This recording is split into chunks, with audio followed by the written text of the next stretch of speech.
Hey, welcome to the Tech Capital World. I'm Bobby Davis here, CEO and founder of Foundry. And it's another beautiful day in Kernersville, North Carolina. Hey, Kevin, how you doing? I'm good.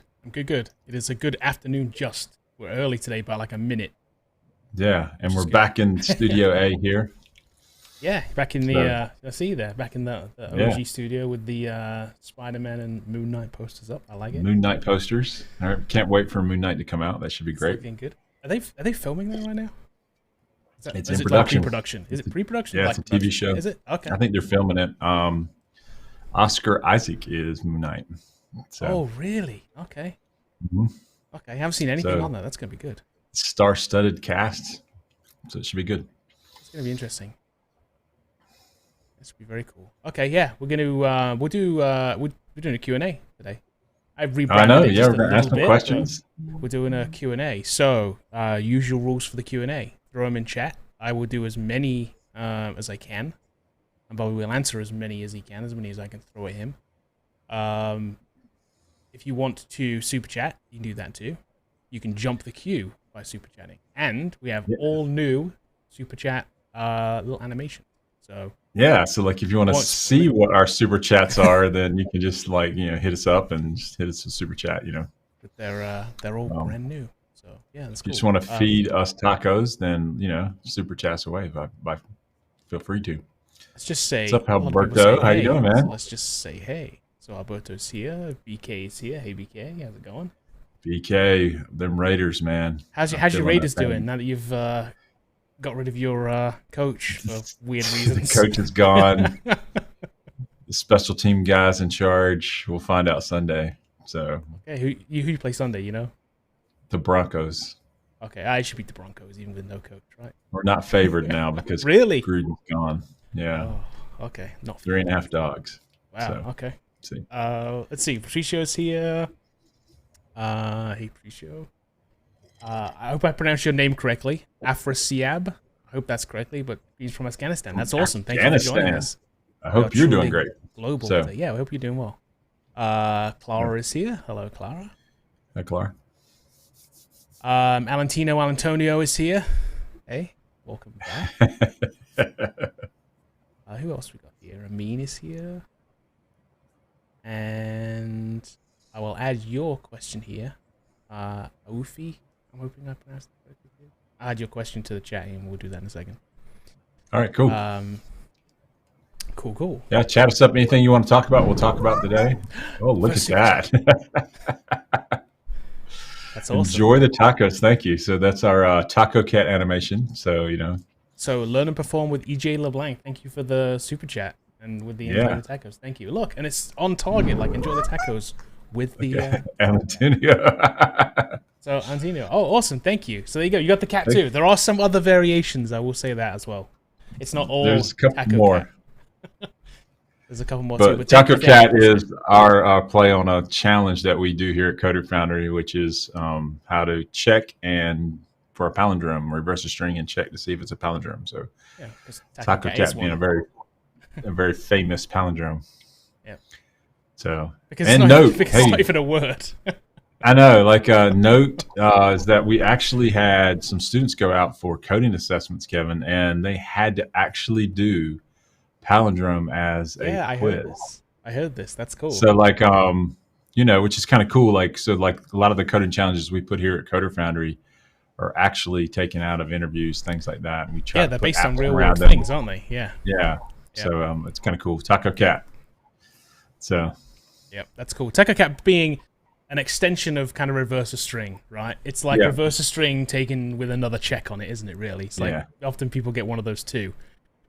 And then for extra credit, if you're trying to do Taco Cat at home, if Taco Cat has a space in it, what do you do? Oh, yeah. Good one. Yeah. Take it up a next level. How do you, and then give us a hint. How do you do that? Letters. Use a regex. Regular expressions, right? Yeah. Yeah. And you should just remember those off the top of your head, right? Yeah, that's it. /G/ You can just write those just like that. There. Oh, there's another new little feature I added too. Look, so when someone subs to the channel, there's a little note comes up on the bottom of the screen with their name. So Alex, thank you Thanks, for Alex. subbing. We appreciate it. I appreciate it.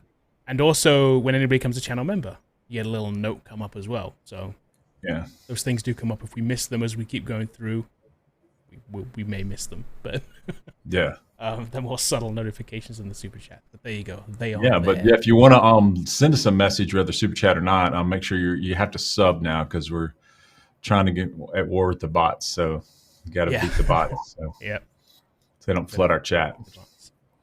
So before we get into Q&A today, let's just here's some other people too. Look, let's put some people here too. Lord of Sins here on day off and awake. Catches live. Okay. Thank you for hanging out. We appreciate it. Okay, so are you in a different time zone, or probably. I'm guessing so, right? It must be maybe West Coast. I don't know.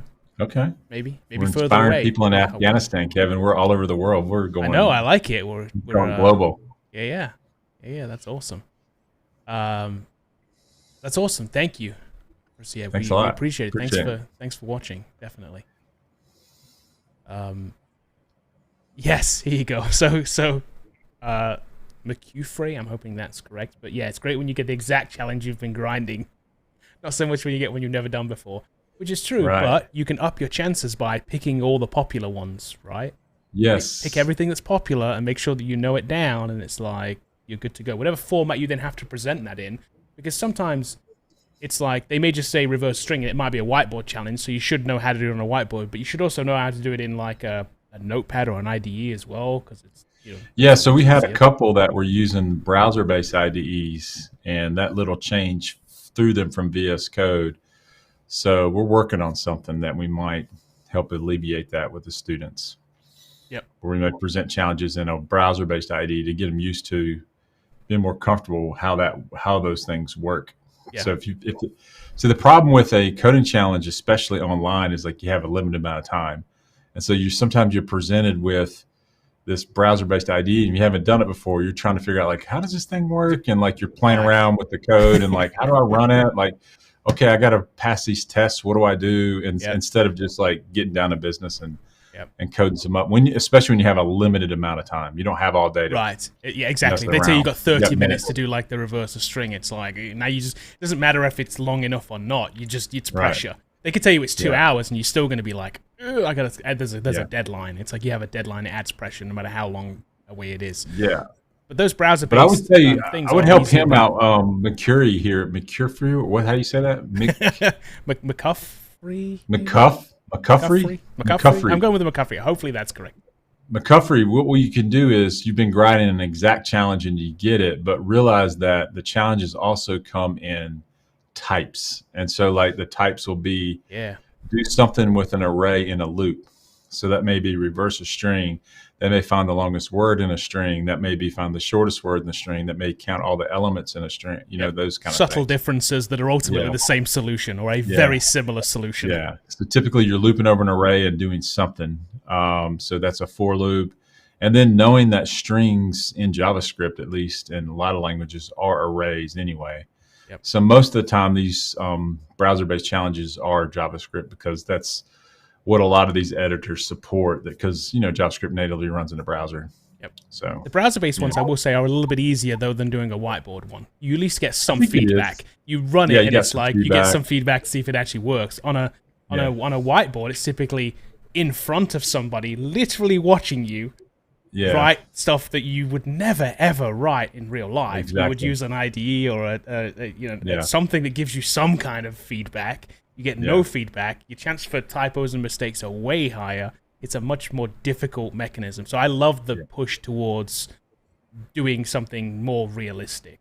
Yeah, and I would say, McCuffrey, if you go to an interview and you get a challenge that you couldn't do it, I'll give this advice to the cows come home. Go ahead and open up VS Code, crank it out in JavaScript when you get home, write down the question. Crank it out and send it back to them. And if you can publish it to Netlify, even better, and give them a link to the, with some inputs and say, here's some inputs and here's you doing it. Here's how it works. I just couldn't do it in the time given, or I was nervous, or whatever you want to say, but here you go. Yep. We have seen this work firsthand multiple times for us. You also we talked about this last week. You put the tweet out last week saying exactly something like this, and somebody was like, actually, somebody did this with me, and we gave her the job. Yeah. It's like, and wrote unit tests and had test coverage for it and the whole thing, and so that was kind of cool. Yep, definitely. Can definitely work. So, before we get to questions, I have a few queued up, and I will get to those. Okay. But there was some news yesterday that let me cut to this real quick. Visual Studio 2022 as a launch event and a date. Yeah, November 8th. This is the release of Visual Studio 2022. It's also the release of pretty much .NET 6. And also the release of the latest version of C#. So all of these things are kind of put together. We're going to help Microsoft out, and we're just going to call this .NET Day. I mean, like, that's what you need to do. Yeah, their branding is a little... The Visual Studio 2022 launch event. So I've been using Visual Studio 2022 the last couple of days. The release candidate came out just recently, so that's what I'm doing. I'm actually working on some stuff in there. And so the cool thing is, I think this is great. Hanselman will be there, and David Fowler. So like those two guys are running the show down there, especially Scott will be. It'll be a great thing to watch if you're interested in Visual Studio and .NET and all things .NET. The one thing that's very, very interesting is that now Microsoft is really starting to push out like what's going on with this .NET 5 release and the .NET 6 release, and far things like performance and speed. And it's really, really kicking tail. Like, in other words, like people are starting to really understand like what they're doing. So like you can take a 4.5 web API project and just by porting it to .NET 5, it's way faster. And then in .NET 6, it's going to be even faster.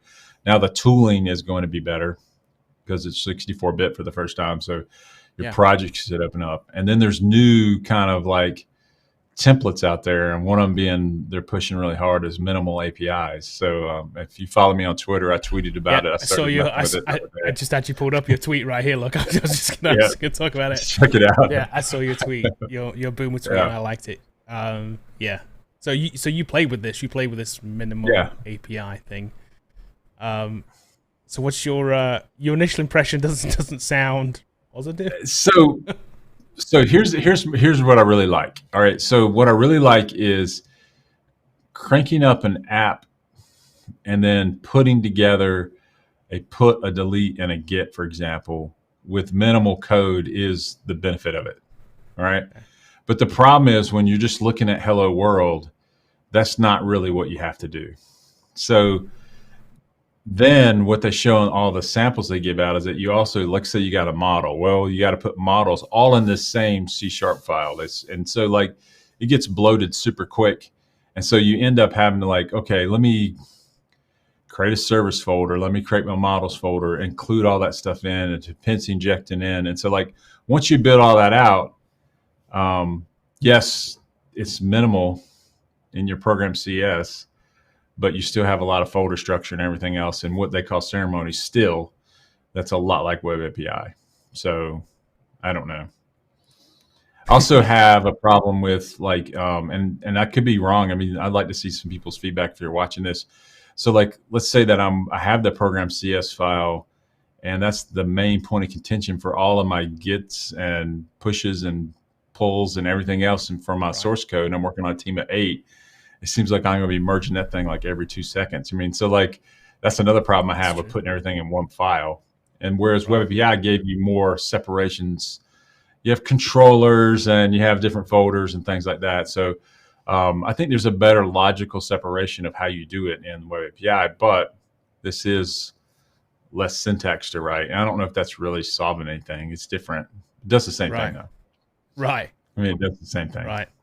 So, you know, maybe there's some unseen benefits yet that you maybe haven't had enough time to play with. Another thing just like, so I've got like say like I have like a add edit delete for like a person object, and then I have an add edit delete for a contact object or some kind of like category, and then I've got another third category. All those endpoints go in one file, and then so you know it's kind of weird. Just whereas, you know, so I haven't looked at like Swagger, like how does it look and how does it get published and that kind of stuff. And so I'm still playing around with it. I'll have something on .NET Day though. Yeah, we're gonna put a video out before .NET Day with the new stuff for Visual Studio Yeah. 2022, like our thoughts on that, and then we may even do a live on the 8th too, just to why not to coincide. So I'm making fun of myself saying I'm the boomer dad programmer. Like, in other words, like sometimes we can be resistant to change, and so I'm usually not like that. But like a lot of it, at first glance, like, okay, this can't be the way you do this. Like, this is not how you do it. I'm doing it wrong. Right. Because I'm like got all this stuff in one file, and that's why I said I hate myself for even going down this road, because that's just not the way you do it. But your initial impression some of the guys counts. nicely, But your initial impression counts. Like, it's, Yeah. So like, I'm sure it's gonna, there's a lot more design pattern around like what we're gonna do and how we structure things. I would like to see that in the minimal API template though. Right. Instead of having to type up all of this stuff, like you still have to code a lot. So anyway, we write code for a living. I'm excited about it. It's going to be super fast, super cool. That's for sure. Well, that's awesome. We'll get some questions here in a second. Again, if you have questions, throw them in chat. I'm queuing them up. I have them all ready to roll, so we'll get to those here in a minute. If you want to jump the queue too, you can super chat, and we'll do those as they come in. And one more thing to talk about before we jump into that, though, is I showed you this just before we came on because it's only just got announced. But look, we're bullish on AR, VR, but a new VR headset from HTC is kind of interesting. Looks closer to a pair of glasses than other ones. Yeah, I was telling you, it looks very steampunky. It does look steampunky, but when you see them on the face, so here they look more like VR glasses. When you see them on the face, not so much like glasses anymore. Like they're kind of big. Exactly. I don't know if this lady's maybe very small. I'm not sure, but these do look like some very big glasses, big goggles. But I do like this though. Look, it's they've taken the battery pack out of the headset, which is the problem with the HTC. So make it a little bit lighter. I mean, the problem with the Oculus, the Oculus is it's lightish, but if you wear it for many, many hours, it can strain your neck, definitely. Yeah.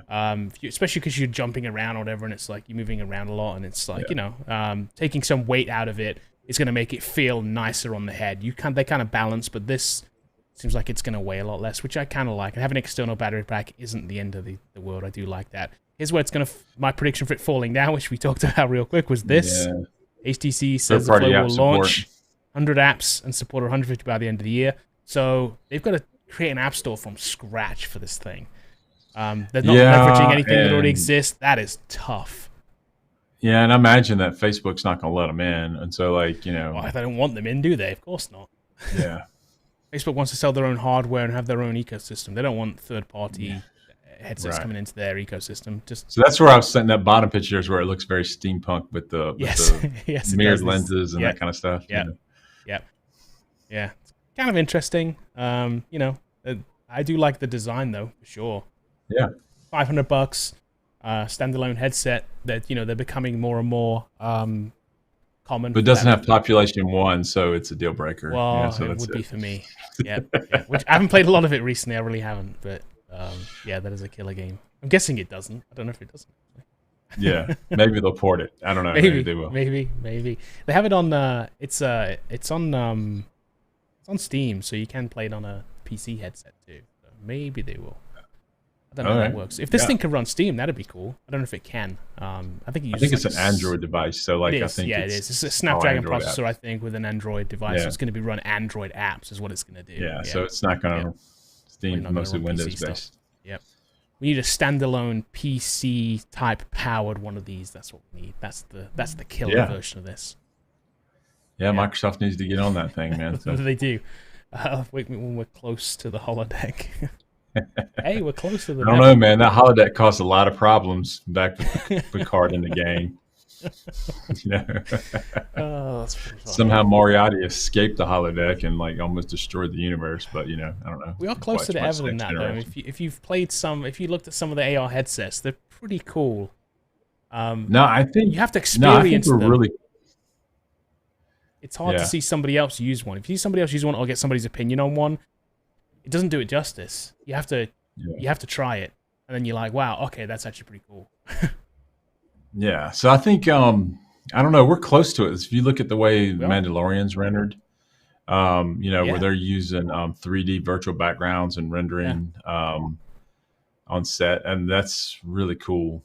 Built-in motion track all the time. I mean, it's It's very interesting. I could see a holodeck being built out with something like that. Yeah. With an AR augmented reality glass, and then the holodeck and the AR glass where you can overlay the playables, and then the holodeck renders the backgrounds. Right. And the way that technology works in terms of like perspective and those kind of things, it's impressive. Like it's incredible. It's very impressive. It's not just a video running on a wall. Like it has true perspective. You can because when the camera moves, it has to move. I mean, so like it has to look real. It's tracking the camera. It's kind of cool. It is very cool. Yeah. So if you've never seen that video on YouTube, go watch it. Yeah, it's on YouTube. Disney Plus has some breakdowns on it. It's pretty interesting. Yeah, go watch how they shot The Mandalorian, because it's like, having watched the show, you'd be like, wow, okay, that's all virtual sets. It's so impressive. Yeah, I know. Practically the whole thing's on a single set, and everything is virtual. It's and it doesn't look it. It's very impressive. Very cool. Okay, ready for some questions? Yeah, let's ask a question, see what's up. Let's see. See what's burning on everyone's mind. First one. I hope I'm pronouncing this correctly, but Ufi says, hey, what do you think about Shopify? So I don't know what the stats were last year, and I don't know what they're going to be this Christmas, but I think it was 2 Christmases ago, Shopify ran more transactions than Amazon. Yep. And so I want you to stop and think about that for a second. And it's a little known fact, a very tightly held secret. I don't know why. And it's mostly because Shopify has a very diversified store. It's not one store. It's just a bunch of people coming in and trying to sell stuff on Shopify. And during the Christmas season, they ran more transactions than there you go, 5.1 billion in sales in 2020 through Shopify. Yeah. So that's pretty good, which means that there's opportunity to write plugins. There's opportunity to innovate on the platform. There's opportunity to build your own store and sell things. So there's a lot of opportunity out there for building a store out or helping people build the stores out. I think one of the things that's sorely lacking in Shopify is probably great templates, and people want more. And so a lot of people are making money making templates. And then there's a lot of widgets and plugins and, for everything to help people with that retail or virtual retail experience. So I think it's big. Definitely. It's huge. And then just learning how to set it up. I mean, just so that you can talk to someone who's not comfortable doing these things, and they're like, sure, I can set you a store up. They want to sell their widget, and then you can just go in there and set up the Shopify experience for them. Talk to them about how payments work and PayPal and Stripe and all that kind of stuff, and get it going. So I think it's good. I think there's lots of opportunities out there. Definitely. Okay. Laporta says, hey, I've been coding for 3 years, and now I'm doing at least an hour a day, HTML, CSS, JavaScript. Brother did a boot camp years ago guiding me. That's awesome. Should I stay on the path or do a boot camp /uni? I don't know. I mean, you can always take our boot camp, so shameless plug. There we go. Same shameless plug, learn.coder Foundry. And then we go into more project-based stuff. So we move from HTML, CSS, JavaScript into C#, and then we concentrate on building projects out. So I think that's the next thing you need to do, is start really building projects out so that you can put those on a portfolio and show it. So at our bootcamp, we're going to show you how to build a portfolio, build lots of projects so you can show someone and get a job. But, there's some benefit to bootcamp and unis. I mean, you have a structured learning path, you have an instructor and ask questions to typically. So there's a lot of routes there. Yeah. There's no better time and no better way than learn to code now, because there's so many ways you could do it and so many ways that you can jump in there. Or you can take our virtual bootcamp, which is full-time, 5 days a week. I saw a tweet the other day where it's like, hey, can you really learn to code in 3 months? And I'm like, I think people need to stop talking about 3 months and look at the number of hours they spend on it. And so in our virtual bootcamp, you'll spend probably 600 to 700 hours coding. And then if you do that, you're going to probably know enough to get a junior job at that point. Yeah. Now, how long would it take you to find one? Depends on how hard you look and how dedicated you to the job search. But it's definitely doable for sure. It is. 3 years is a long time. So you should know a lot of stuff by after 3 years. So. Yeah. But 3 years is, like you said, it's a number, but how much time did you put in that 3 years? So you're doing 1 hour a day now. What were you doing for the whole other time? So it doesn't really mean anything. Think about how many hours you've put in. And I would say, as far as which way is the best way, there's no best way to do this. You've got to think about weighing up your options. Like, there's a quick way, there's a slow way, and there's an expensive way, there's a less expensive way, there's a free way. Right. It's like you've got to think about, but the free way is the slowest, the most expensive is probably the quickest. It's like there's many different like things you've got to take into consideration with this. But ultimately, they can all teach you to code. Just gotta build things. Yeah, I think a bootcamp can help you accelerate a little bit faster maybe than what you're doing, but you're going to spend more time doing it. Yep. So anyway, hope that helps, man. Appreciate it. Appreciate the question. Yes, thank you for the question. We appreciate it.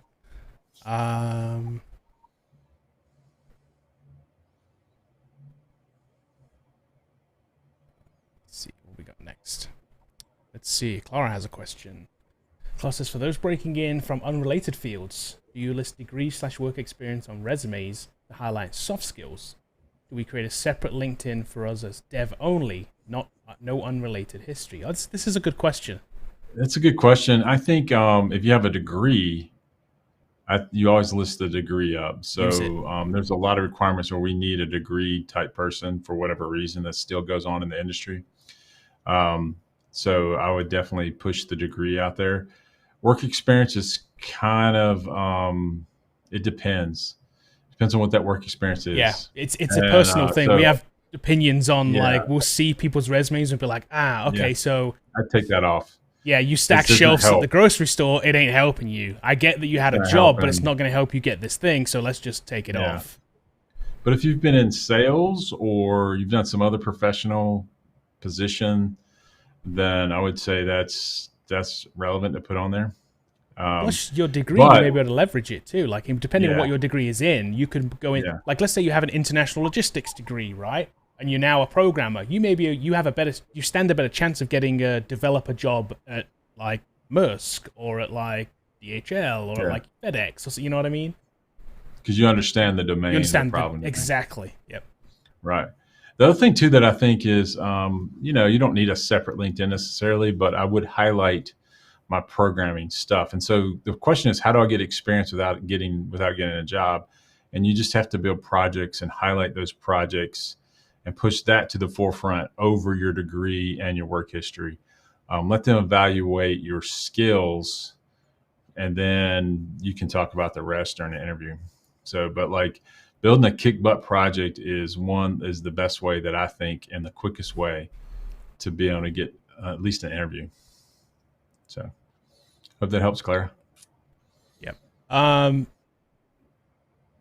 look. Hey, Sean. I don't know what's going on with YouTube today. Something weird. I think they're having issues on their end because it also didn't push out our alert to Discord, I noticed. Don't know why. Bobby couldn't see the video earlier. I could.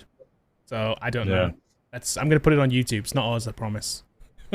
YouTube's been weird. Actually, YouTube told us yesterday. YouTube's been doing all kinds of weird stuff. They told us yesterday we qualified for some shorts fund. And it turns out they sent that message to every YouTube channel. And I was like, hey, cool, we're in the shorts fund thing. I'm like, that's cool. Like, no, you're not. Like, YouTube's been a mess the last couple of days. But they promised it. I think we should make a class action lawsuit at this point. Like, I've been damaged. Right, I want my shorts fund. I'd already spent the money, So. Exactly. That extra $100 you were going to give me for that shorts fund, I already spent it. Like, we bought taggers with it. Like, what are you doing? Yeah, Master of Education is perfect, Claire. Definitely. Sure. 100%. You can definitely leverage that. You'd be surprised. There's lots of educational companies that are also technology companies. Yeah. Lots. You will 100% be able to leverage that. Yes, highlight that on your resume for sure. Yeah. And on LinkedIn. Yep. Okay, let me queue up some more questions here before I kind of miss them. This real quick. Thank you, Kev. We appreciate it. Thanks for jumping on in. Thanks, Kev. Showing some support. Let's see. Okay, so this is say hello to all the guys that work for us. Yeah, definitely. Put us on the big screen. Give them a shout out in the break room. He's in the break room. Which actually, speaking of, I saw a video. I can't remember where I linked at it from, but some kid had hacked his school system's videos. Yeah, I saw that. Did you see that? And he rickrolled everybody. Yeah. Rick Ansley. He put it on like hundreds of screens across multiple schools. Like, yeah. I mean, I'm guessing he got in trouble, but pretty funny. He said he didn't. I read the whole article. He said did he didn't. you? They were nice. He didn't get in trouble. He showed him how he did it. Okay. I mean, he had to hack the system to do it, so. Oh yeah. Pretty funny. It was some of them were like he port scanned them, and then they're on the same network. So like typically, high schools are on the same like Forsyth County network. Yeah. So he knows the IP range. So he's sitting in there in the school when he does a port scan, and then there's some common port scans. They'll say, "Hey, this is a projector," and then a lot of times people just plug the projector and they don't know that it has a web interface on it and that it's unauthenticated. Right. And then he just pushed video to all those things, right? Yes. And it turns out every single one of them, because the video that was on the thing, it was every single classroom in the school had Rick Astley on it. He's like walking down the corridor and like filming every single room. You look into every single one, and it's got the video playing. Rick Ansley's playing. I'm never going to give you a. Which is funny. Which is funny because that's I do like that. I like the Rickroll thing. I think it's funny. We still to this day have a Rickroll on our website that nobody has ever found. Yeah, I don't even know if I know where it is, but like. But it's there. It's there. Okay. Let's see. Lordison says, 15 years as a police officer. I'm trying to change my career. Night shift makes it hard. This was I was saying earlier about the time zone thing. So this is where this came from. So I want to work in mobile, but I don't want to paint myself into the iOS Swift corner. Right. Good idea at this point. So the question is, with the self-paced course, is there enough to help me start with Xamarin? Currently, right now, we're not teaching Xamarin. We're waiting for Maui. So, like, I think in our self-paced course, we'll have mobile desktop stuff coming out soon. They're still working on some of the controls and some of the stuff that they're still doing. So, but right now, we're not teaching Xamarin currently in the self-paced course right now. Right. But you can learn C# and you can learn web development. I mean, there's more jobs in web development, man. I mean, like, I'm just telling you, there's more jobs out there, which is, than mobile dev. So, but either way, you can learn C# either way, and you can start breaking into coding, and then someone will pay you to be a Xamarin or Maui dev. It'll be .NET Maui next year. Look at this. Interesting. Excuse me. So Gav's been pushing his Oracle to a new developer. But this is awesome. She doesn't believe in the C# heart, but I made her see the truth by showing my address book and blog. That's awesome. It's great when you have those apps, isn't it? And you're like, no, it doesn't. They're like, check this. Look what I got. How do you do security? Right. No, that's that cool. would React. That's cool. So like, I like seeing that. But C# isn't hype. C# is real. I mean, like, so, I'm a C# fan, but I'm a fan because of the amount of companies and people that are using it. Right. You're not a fan because somebody's paying you to say it's great, or like you have to. If they want, I would still be a fan, but like, right. I just never think going to that be. Yeah. It's coming, man. I mean, like, it's already here, but like, they're going to be pushing the envelope in all of these arenas. So just know that when you see speed improvements of C# in the top 5 of everything and some standardized test, it's really, really fast. And when they're all the same, and that's Golang, Rust, C#, C# running fast as Rust is like amazing that it would do that. So like, that just shows you the expertise that Microsoft is putting into and the amount of effort they're putting into this. Yeah, definitely. So, okay. Anime Texture says, is high school important for being a pro coder? I think high school's just, yes. If you're in the US, I'm assuming you are, Anime Texture, like, just finish out high school, man. It is. If you don't, even, it's kind of like, you hear some people say like, oh, I didn't finish high school and I have this coder job, and it's like, none of that stuff, I didn't use any of that stuff. They got lucky. Because what'll happen is the first thing on a job application is going to say like level of education. You're going to have to answer not high school. GED or something like that. Exactly. And they're just going to like, it's just going to cause you problems. While while the knowledge that you may get on some levels may not help you be a coder, it'll help you in life. It'll help you just to be able to stick with something, and it'll help you on your resume. 100%, no question. Yeah. Okay. Jamal said, if I want to implement invitation feature to my web app, how it works. Hold on, there was another follow-up to this. How it works. Web app, Google Meet, Figma, invitation by link feature. This is like the email service in the Yeah, so I don't know what he means by invitation, but like we have invitation features that we can push out there. Super chat, awesome. Oh, it cut off though. Look, okay, that means I gotta fix it. His is really super long. That's okay, so but I can fix that. I'll fix that for next time. We can fix it. Thanks, man. Appreciate it. Thank you. Yes, we do appreciate it, definitely. So, invitations are like you send out an email to somebody is what I'm thinking, and then they can sign up by using the magic link. And there's more to that. I can go into it on and currently right here on YouTube. But in general, I think that's what you're talking about. So we do that a lot in the Bug Tracker project here at Foundry, where we invite people to come in and register. But you basically send them a link, and then that link has a special code in it. And then that code allows them to take them to the register page, maybe to fill out a profile or something like that. So it's all built into ASP.NET Identity. I don't know, that doesn't help a lot, Jamal, but it's just it's a bigger question than I can answer right here. So we'd have to go into it's a little complicated. But yeah, that's something to look into at least. Yeah. Okay. I'm just queuing up a bunch of these questions too while we're here. Let's go for the next one. Here's a good one for you. And sorry, Travel. The Nightbot put you in timeout just by automatic because you typed in caps. That's all.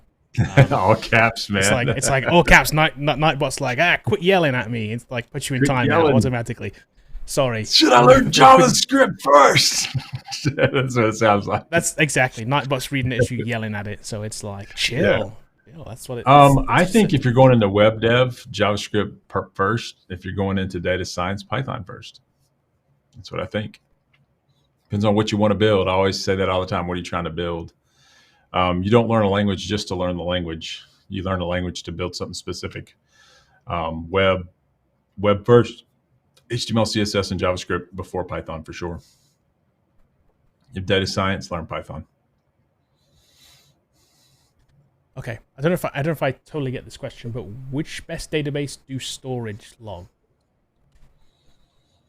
Is storage log a thing on database? Well, I'm wondering if he's just talking about logging. Most databases have it, so like everyone's going to have logs. Yeah. So what's your favorite database then? Let me rephrase the question. I mean, like depends on what we're doing. We use Postgres for the class because it's free. If I have to do something that's got a scale, it's going to be SQL Server currently right now. So like, and then you can run something with SQL, right? You prefer SQL to NoSQL, right? SQL database, a relational database, still for me. I know there's some NoSQL types out there like Mongo, but like for me, it's still relational DBs like Postgres, MySQL, or SQL Server. There you go. So Harsh, that's a harsh name. Yeah, Harsh. Not harsh. Hey, as a beginner who loves Java a lot, that's awesome. I had two questions. One being, why is Spring Boot used so much in microservices? And second one being, is it worth learning the Spring framework as a web dev? So if you want to learn Spring MVC and you want to use Java, that's the one to use.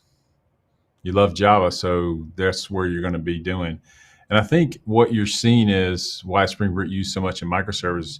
I think you're just seeing your bubble of how this is done. And it's not that the bubble's bad. It's just that tend to be like if you're on Twitter or you're on, whatever, and they know Twitter knows that you like Java, then you're going to see all that stuff, and it kind of validates your it's a self-validating like, bubble. Hey, everyone's doing Java, and it's like it's not true at all. Yeah. So you can do ASP.NET is going to be used in microservices with C#, and ASP.NET would be used as web dev. But if you know Java, then I would learn the Spring framework for building websites, because that's how people are doing it with Java.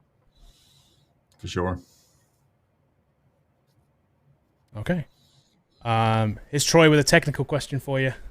Okay, let's see. Troy's always got these hard ones, Troy's man. Got He's like testing me. I think Troy comes up here to stump you. Well, he does most of the time. Well, because these are things you've often got to research. Why are bind parameters hard-coded as strings? If a model changes, then you won't know where an error is until you run the program. Does that make sense? So in a controller, I don't know if they're hard-coded as strings. Typically, a model has a type. And typically, if the model changes, then yeah, you're going to get like a pile time error when it's doing it. But you also should check to see if your model is valid in any kind of like request that comes into a controller. I hope that helps. You can check if model is valid in C#. But if the model changes, you typically couldn't recompile the program because it's going to be type safe. It's going to check it and say, hey, that's no longer valid. So, but, I'm sure there's a case where that could happen and it doesn't get checked, but you should be checking your inputs and your outputs always anyway. So, and then bind parameters are passed as names from the form into the controller. So like those are strings, but the values themselves are coming in as strings if you're using a bind parameter, because that's the way forms are taking input. So they're not, they are strings because that's the way it is on HTML. So like it's coming in through the form.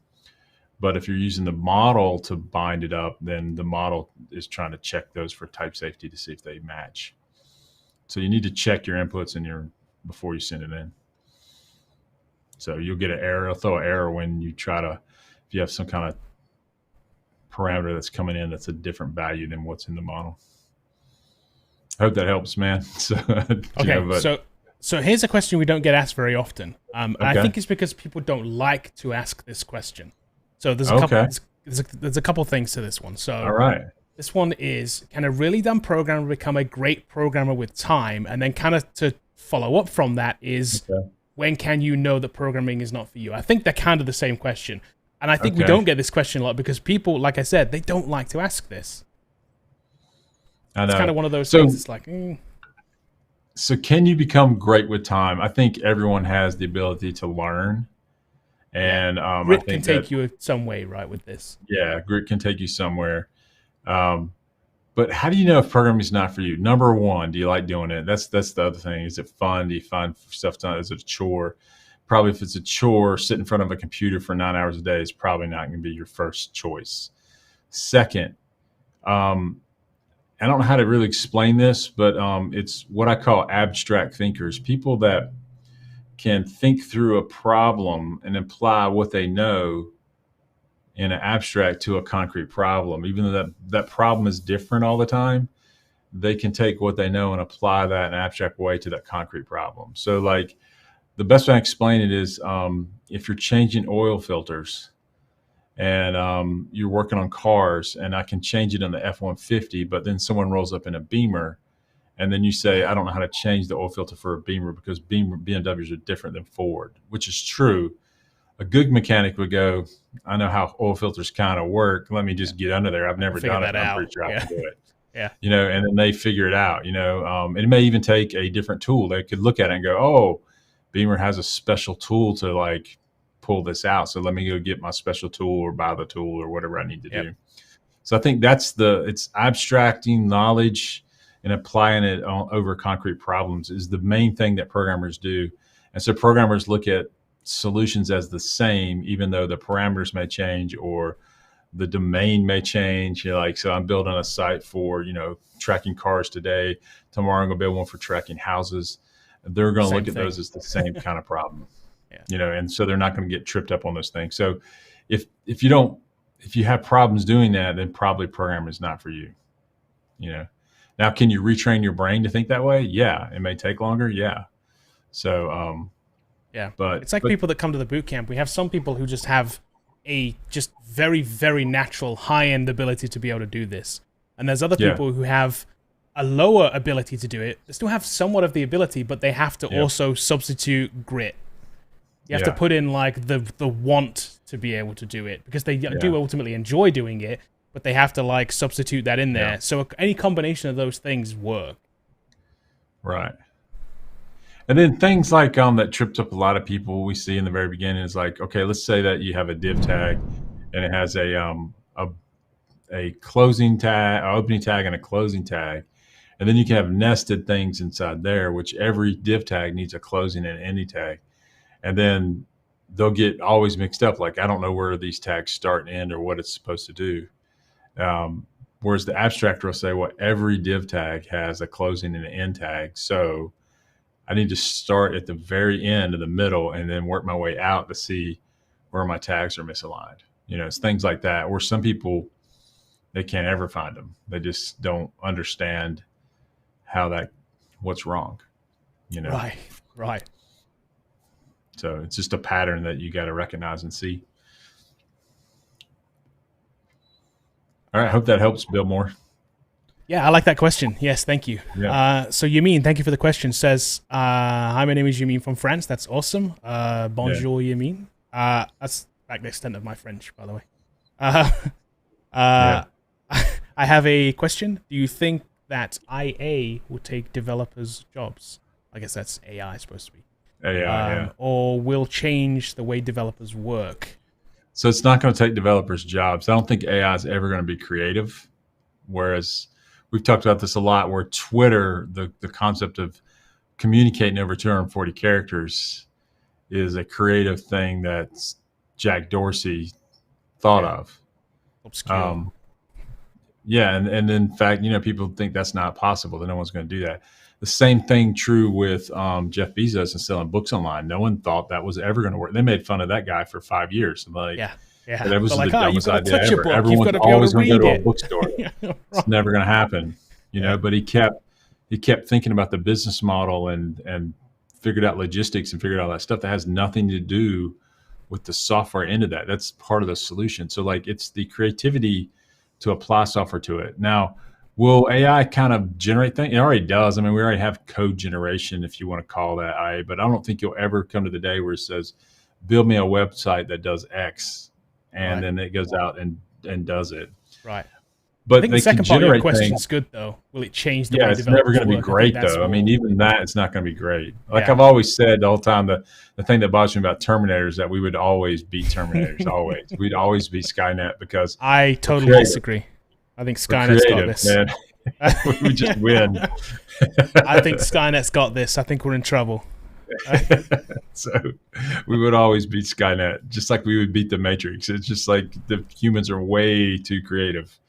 And that's that abstract thought, that thing, that branching thinking that just is hard to duplicate on an AI. You know, so for example, you can program a computer to beat the world's best chess players, and that chess player say, "All right, we're playing 3-card Monte right now. Boom! I got $1 million. I could beat you." And that he's not even going to know how to play the game. I mean, like, you know, like, and then they could go win that one, and they say, "All right, Parcheesi now." And so, like, you know, that's what people do, and that's what they always kind of they can always outthink whatever's not been programmed. Second, people got to program the AI. I mean, you can train models only to some extent. I get that. You can train it on code bases, but it only has as much knowledge as what's in those code bases it trains on.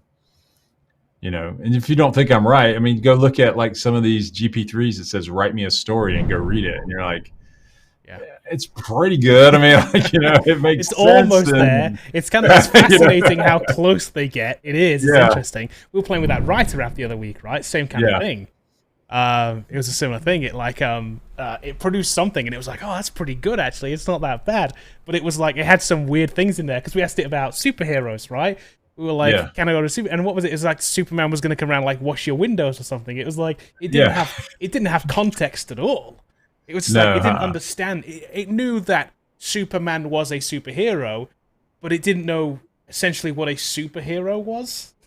So it was very or what abstract. a superhero would find itself doing. You know, like washing windows is not the thing. Right. So anyway, it's kind of funny. It is, definitely. I don't know. That's a good question. I don't think. I mean, I think what people are saying is, I don't want to be a coder because AI is going to take over the world. Therefore, I need to pursue another industry. Yeah, if that's your real deep question, the thing is, learn how to be a coder. Like, because this is going to be around forever, you know, until Skynet goes live. and launches all the nuclear weapons and turns into Terminators, Then it doesn't matter what job you've got. So it doesn't matter anyway. So we're all you. running for our lives anyway. Yeah. Okay. David has a question. Says, what are ways we can get a better feel for actual software engineering? Something like shadowing a real software engineer, collaborating on a project or meetups versus studying alone all the time. I think building projects, and you can do that with teams if you want to. You can go to a meetup and you guys could work on something together. If that's, collaborating on projects, good. Shadowing a software engineer, I think that would be like ridiculously boring. And most software engineers, like I've always said, coding's not a spectator sport, man. I mean, like it's just not, it's, like, dude, you just type all day, pretty much, Right. Or go to a meeting. Right. So, you went to a meeting, you Googled some stuff and typed up some stuff. Okay, cool. Great. And it's real hard to explain what you're doing in real time. Like, I code live almost every day with students and stuff like that. So it's something that I've developed, but in general, I mean, if I'm building something for the first time or whatever, that's not a great experience because it's in your brain. And the spectator sports side of it's kind of boring, isn't it? Hey, Nine, thank you for the super chat.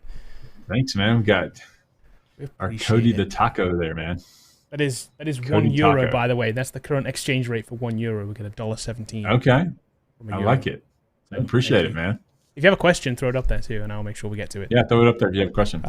So I think it helped. I think go to a meetup, collaborate on a project with some guys and ladies or something, whatever.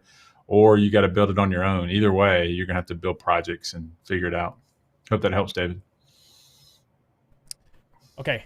Martin's question says, been learning JavaScript and I've been feeling a little slow. It's been about a month. I feel like I'm progressing slow.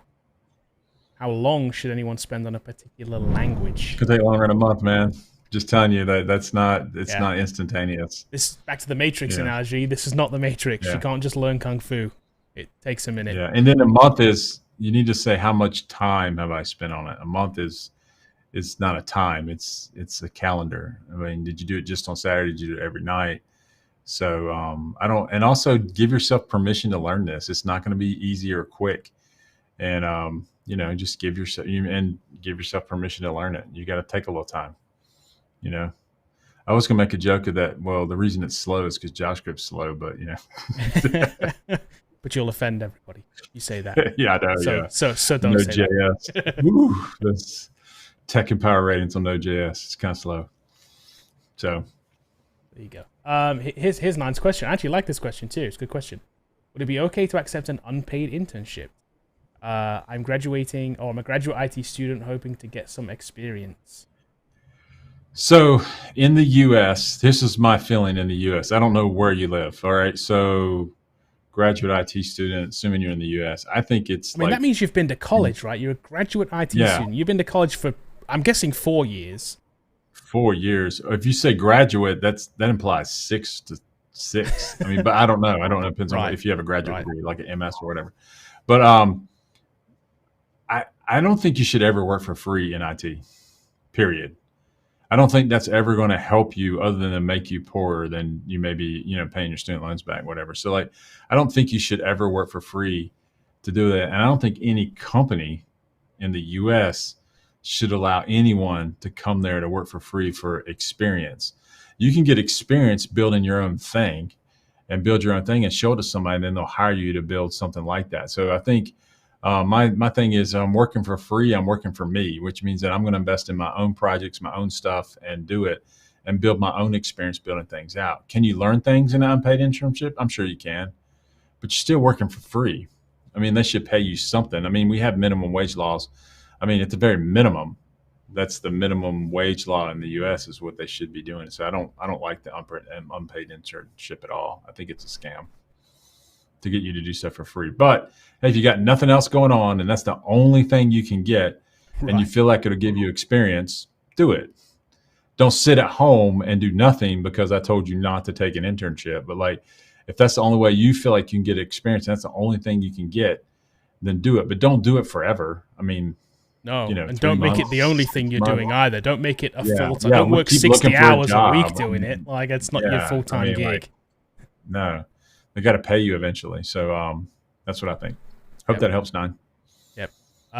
Just a compliment, real quick. So I'll just throw that up there. Thank you very much. We appreciate it. Thanks, man. Appreciate you hanging out with us. Helps out. Let's see. I'm gonna go a little bit out of order now because we're running out of time. But I like Chris's question. Okay. Chris Blake. We've seen him before. All right. Yeah. Chris's full stack bootcamp in Earn just got done. That's awesome. Starting the application interview process. Awesome. How much time should I spend studying algo/data structure questions? Somebody asked me this yesterday, actually, on Discord as well. So I think it can be part of some interview processes. It's not going to be part of all of them. So you're going to get probably coding challenges. You're going to get code assessments. So currently, right now, it's CoderByte and HackerRank are probably the two most famous ones. And so maybe you go to HackerRank and spend some time there, or CoderByte, spend some time. I don't even know if you can sign up for CoderByte as an individual, but you'll see that the kind of questions that you'll get. You can also go to Geeks for Geeks and LeetCode, and you can look at some of the easier to mediums. I wouldn't spend time on the hard ones because you're interviewing probably for startup roles, and they're not going to ask you some of these things, and they might. And if they do, they're wrong, not you.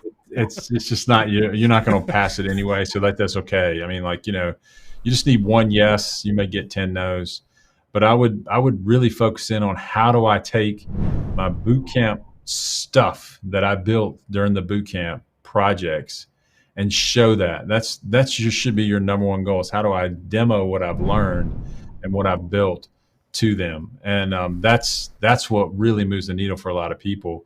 Now you can pass some like assessments on HackerRank by learning how to reverse a string and binary tree questions and, Dystra's fastest algorithm, which one can't you use it on, stuff like that.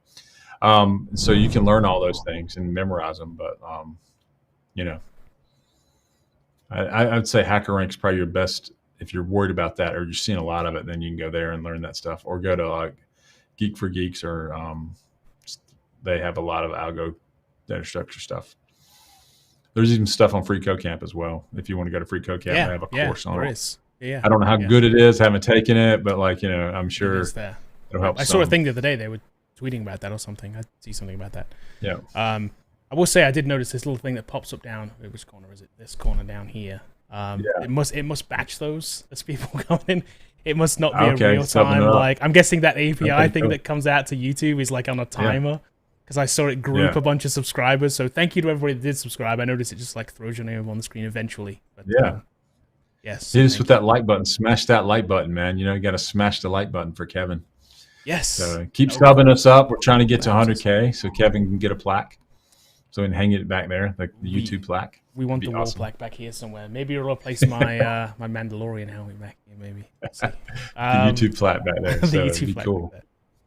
Here we go. Let's see. It's a good question that comes up every so often, this one.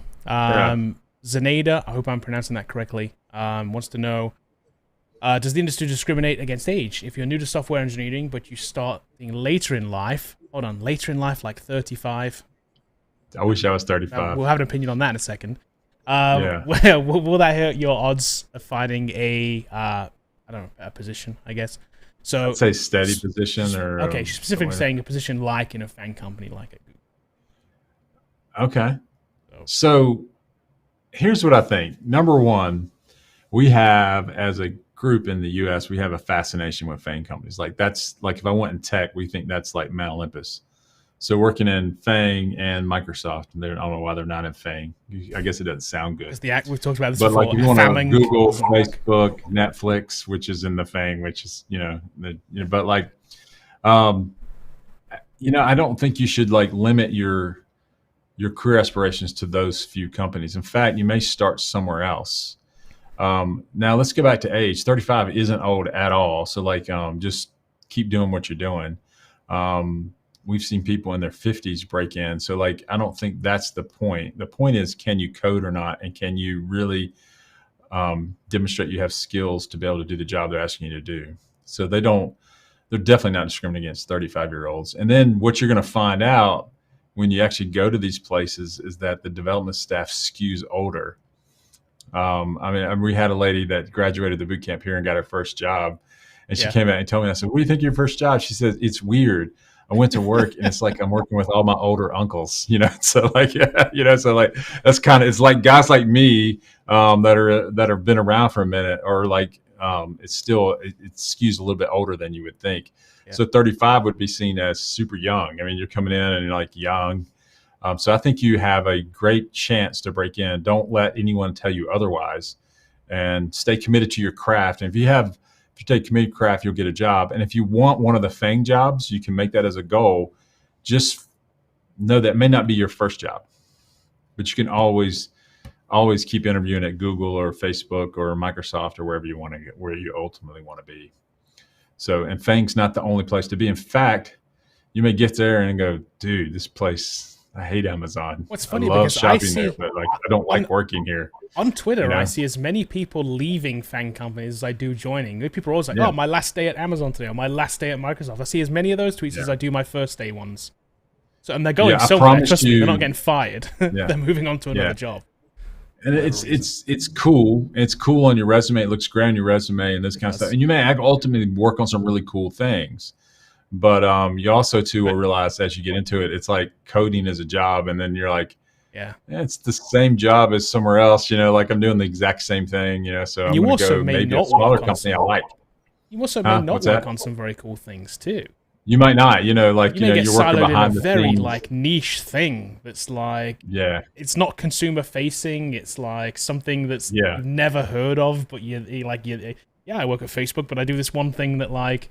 Yeah, I'm working on the in-house CRM for Facebook. Yeah, exactly. Because somebody is Salesforce integrations. That's what we're doing. So exactly, and they work at Facebook. It's not all it's not all front-facing great stuff. It's just not. Yeah. Anyway, so I don't want to discourage you either. I think you should go for it. And if your ultimate goal is to get at Google or one of those places, definitely set that as a goal. Just don't be disappointed if it's not your first role, and just keep that out there and pursue your dreams and go after it and go get it. But 35 is not too old. Don't let it limit you. No. It's an ageist follow-up question. I'll let you. I'll let you take this one.